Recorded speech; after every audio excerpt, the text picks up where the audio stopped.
रतिपुर नाम का एक बहुत ही सुंदर गांव था, जहां एक भी व्यक्ति गरीब नहीं था।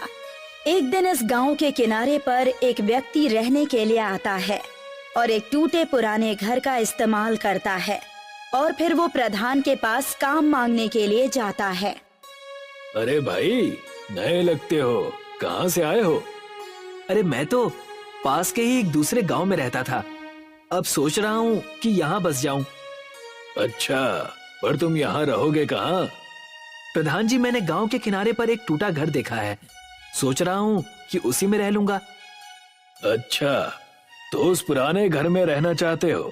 कोई बात नहीं, रह लेना, पर तुम इस गांव में ज्यादा दिन नहीं टिक पाओगे भाई। वो क्यों प्रधान जी? इस गांव में कोई भी व्यक्ति गरीब नहीं है, बस एक तुम ही हो।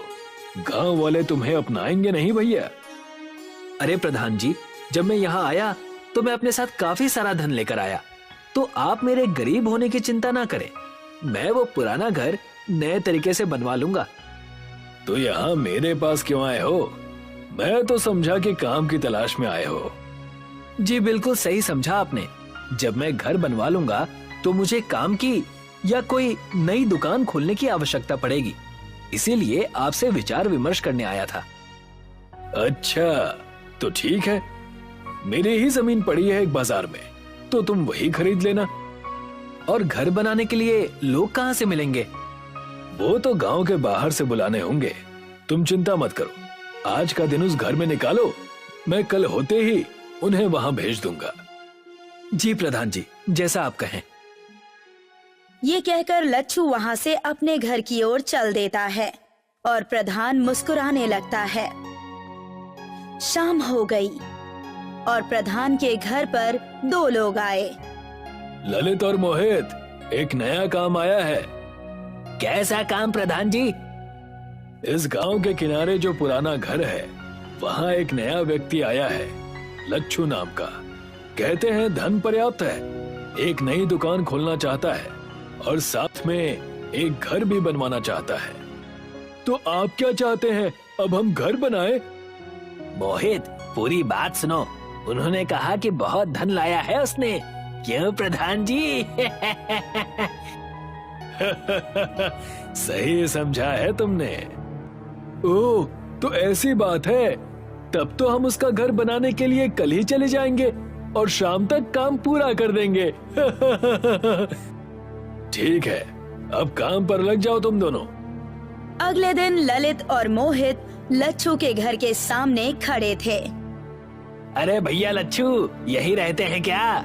प्रधान जी ने बताया था कि यही पता है, पर पता नहीं आप कहाँ हैं। तभी दरवाजा खुलता है और लच्छू बाहर आता है। हाँ जी भैया, मैं ही लच्छू हूँ और यही घर मैंने खरीदा था। आप बस इसे सही से बना दीजिए। चिंता न करिए, साफ कर देंगे पूरा। और ये बंजर घर लगने लगेगा चकाचक। ठीक है भैया, और पैसे की चिंता मत करिएगा, मैं सारा पैसा काम होते ही दे दूंगा। ललित और मोहित घर के अंदर घुसते ही वो देखते हैं कि वहाँ बस एक संदूक रखा है और एक कपड़ों का थैला। ठीक है भैया, तब हम काम शुरू कर देते हैं। जी, आप दोनों काम कीजिए, कोई जरूरत पड़े तो मुझे बताइएगा। जी भैया जी। दोनों को काम करते करते काफी देर हो गई। कड़ी धूप हो चुकी थी। लच्छू कहता है, भैया मैं आप दोनों के लिए कुछ खाने को ले आता हूँ। जी भैया जी, भूख तो लग गई है, आप आएंगे तब तक हम आज का काम पूरा कर लेंगे। हाँ, पूरा साफ कर देंगे। हाँ हाँ ठीक है भैया, आप दोनों लगे रहिए, मैं अभी आया। लच्छू वहाँ से ये कहकर चला गया। भैया भैया, ये तो गया, अब हम असली काम शुरू करेंगे। काम तो आते ही हो गया था मोहित। वो कैसे भैया? वो देखो, बस एक संदूक रखा है और एक बक्सा जिसमें कपड़े दिख रहे हैं, और कोई भी सामान इस आदमी ने नहीं रखा है। अच्छा, तो वो खजाना जरूर उस संदूक में ही होगा। आप तो बड़े होशियार हो भैया। चल मोहित, साफ कर देते हैं। दोनों भाई मिलकर उस संदूक को खोलते हैं। उन्हें सोने चांदी के सिक्के मिलते हैं। दोनों पूरा संदूक उठाकर वहाँ से भाग जाते हैं। अरे भैया ललित मोहित, कहाँ गए आप दोनों? मैं खाना ले आया। लच्छू चारों ओर सिर घुमाकर देखता है, पर उसे कहीं कोई नहीं दिखता। फिर वो देखता है कि उसका संदूक गायब हो चुका है। ये देखकर रोने लगता है। अरे लुट गया, मैं बर्बाद हो गया। मेरी पूरी जिंदगी की मेहनत चली गई। अब मैं क्या करूंगा? लच्छू प्रधान के घर चला जाता है। प्रधान जी, प्रधान जी। क्या हो गया भैया, तुम रो क्यों रहे हो? सब लुट गया, मैं लुट गया। थोड़ा शांत हो जाओ और मुझे पूरी बात बताओ। आपने आज जो 2 लोगों को भेजा था, उन्होंने मेरा सारा पैसा, मेरी जिंदगी की पूरी कमाई चुरा ली और वहां से भाग गए। ये कैसे हो सकता है? क्या उन दोनों ने सारे पैसे चोरी कर लिए? कितने पैसे थे उस संदूक में? बहुत पैसे थे, मेरी जिंदगी की कमाई थी उसमें। मैं अपनी सारी जमीन और घर बेचकर वो पैसे लेकर आया था कि इस गांव में आकर एक नई जिंदगी शुरू करूंगा। सोने चांदी के कई सिक्के थे उसमें। अच्छा, बड़ी ही दुखद बात हो गई ये तो भैया। रुको, मैं पानी लाता हूँ तुम्हारे लिए। जैसे ही प्रधान उठकर आगे बढ़ता है, उसके थैले से एक सोने का सिक्का गिरता है। लच्छू उसे उठा लेता है और बड़े ध्यान से देखता है। प्रधान जी, ये सिक्का मेरा है, यानी आप भी इस खेल में मिले हुए हैं। मुझे मेरे पैसे वापस कीजिए। अच्छा, तो तुम्हें आखिर पता चल ही गया। कोई बात नहीं, अब जब पता चल ही गया है तो क्या किया जा सकता है। बाहर आओ ललित और मोहित। ललित और मोहित दोनों वहाँ आ जाते हैं। तुम तीनों मिले हुए हो, मैं समझ गया। चुप भी करो भैया, पैसों का इतना मोह अच्छा नहीं है, इसलिए हमने तुमसे वो ले लिए। हाँ भैया लच्छू, उपकार किया है हमने तुम पर, दुनिया के मोह से छुटकारा दिलाकर। बाहर फेंक दो इसे। ललित और मोहित उसे बाहर निकाल देते हैं। चल भाग यहाँ से। दिखाई मत देना प्रधान जी के यहाँ। हाँ। लच्छू रोते हुए जंगल की तरफ जाकर बैठ गया। तभी वहाँ एक भिखारी आता है। क्यों रे भैया, रोता क्यों है? तुम नहीं समझोगे। एक भिखारी को दूसरा भिखारी ना समझे तो वो व्यर्थ है भैया। मैं भिखारी नहीं हूँ, मेरे सारे पैसे इस गांव के प्रधान ने चोरी कर लिए हैं। तो हो गए ना भिखारी तुम भी। हाँ, शायद सही कह रहे हो तुम। अब मैं क्या करूं, मुझे कुछ समझ में नहीं आ रहा है। मुझे कुछ पैसे दे दो तो मैं तुम्हारी मदद कर सकता हूँ। अभी भिखारी कहकर चिढ़ा रहे थे और अब पैसे मांग रहे हो। गजब की माया है। समझता हूँ, पर भूख इतनी लगी है कि क्या करूं। लच्छू अपने जेब से सारे पैसे निकालकर उसे दे देता है।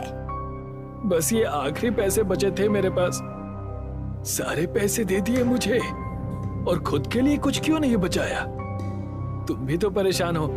मैंने तो आज खाना खा लिया था, तुम भी खाना खा लेना इससे। क्या मांगते हो? मैं भी तुम्हें वो दूंगा। मेरा बोला खाली नहीं जाता, तो सोच समझ के बोलना। शायद तुम झूठ नहीं कह रहे, लेकिन फिर भी फिलहाल मैं इस हालत में नहीं हूँ कि कुछ सोच सकूं और मांग सकूं। अपनी इच्छा से जो उचित समझो वो दे दो। ठीक है, तब जिस घर में तुम रह रहे थे वहां पर एक खुफिया महल आ जाएगा। क्या सच? इतना भव्य घर तुम मुझे क्यों दे रहे हो? मैं इन सब चीजों से दूर हूँ भैया। मैं ना किसी से भीख मांगता हूँ और ना ही किसी को कुछ देता हूँ। जो दान में मिल जाए वो बिना कुछ कहे स्वीकार लेता हूँ। तुमसे मैंने मांगा था तो तुम्हें लौटा दिया। तभी भिखारी वहाँ एक संदूक प्रकट करता है और लच्छू को दे देता है। ये संदूक कैसा है? भैया, इस संदूक में अनगिनत पैसे हैं, ताकि तुम्हें कभी पैसों का अभाव ना हो। तुम्हारे अतिरिक्त अगर कोई भी इस संदूक को खोलेगा तो वो इसमें कैद हो जाएगा। आपका बहुत बहुत धन्यवाद महंत जी। अरे भैया, चिंता क्यों करते हो? भगवान का नाम भजो और काम करो, फिर जो होता है होने दो। लच्छू हाथ जोड़कर उस इंसान को प्रणाम करता है और उसके जाने के बाद अपने खुफिया महल की तरफ आ जाता है। जैसे ही वो दरवाजा खोलता है तो मानो अंदर से वो जैसे कोई महल हो। वाह, ये तो सचमुच एक महल की तरह है। लच्छू बड़ा ही अचंभित होकर पूरे महल को देख रहा था। तभी उसे दरवाजे पर एक दस्तक सुनाई देती है। संदूक को रखकर वो दरवाजा खोलने के लिए जाता है। दरवाजा खोलते ही ललित मोहित अंदर घुसे चले आते हैं और एक पल के लिए भौचक्के रह जाते हैं। ये क्या है? कैसे? कहां से? कब से? क्या काम है? अब क्यों आए हो यहाँ? प्रधान जी! प्रधान भी घर के अंदर आ जाता है। क्या है? आप तीनों को अब क्या चाहिए मुझसे? दिव्य, दिव्य है ये भवन। कहां से तुम्हें मिला ये? तुमसे मतलब? अपने काम से काम रखो और अब चले जाओ यहाँ से। इस घर पर मैं कब्जा कर लूंगा कुछ दिनों में, और ये संदूक जो वहां दिख रहा है ना, इसमें लगता है बहुत पैसे रखे होंगे इसने। हाँ प्रधान जी, सही कह रहे हैं। वैसा ही संदूक है जैसा ये लेकर आया था। हमें लगा बस एक है इसके पास, पर इसने तो दूसरा भी छुपा रखा था।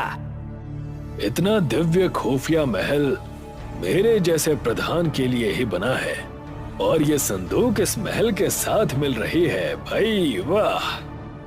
चलिए इसे खोलते हैं प्रधान जी। नहीं, इसे मत छुओ। इसे बस मैं खोल सकता हूँ। अगर किसी और ने खोलने की कोशिश की तो पता नहीं क्या हो जाएगा। बेवकूफ समझा है क्या?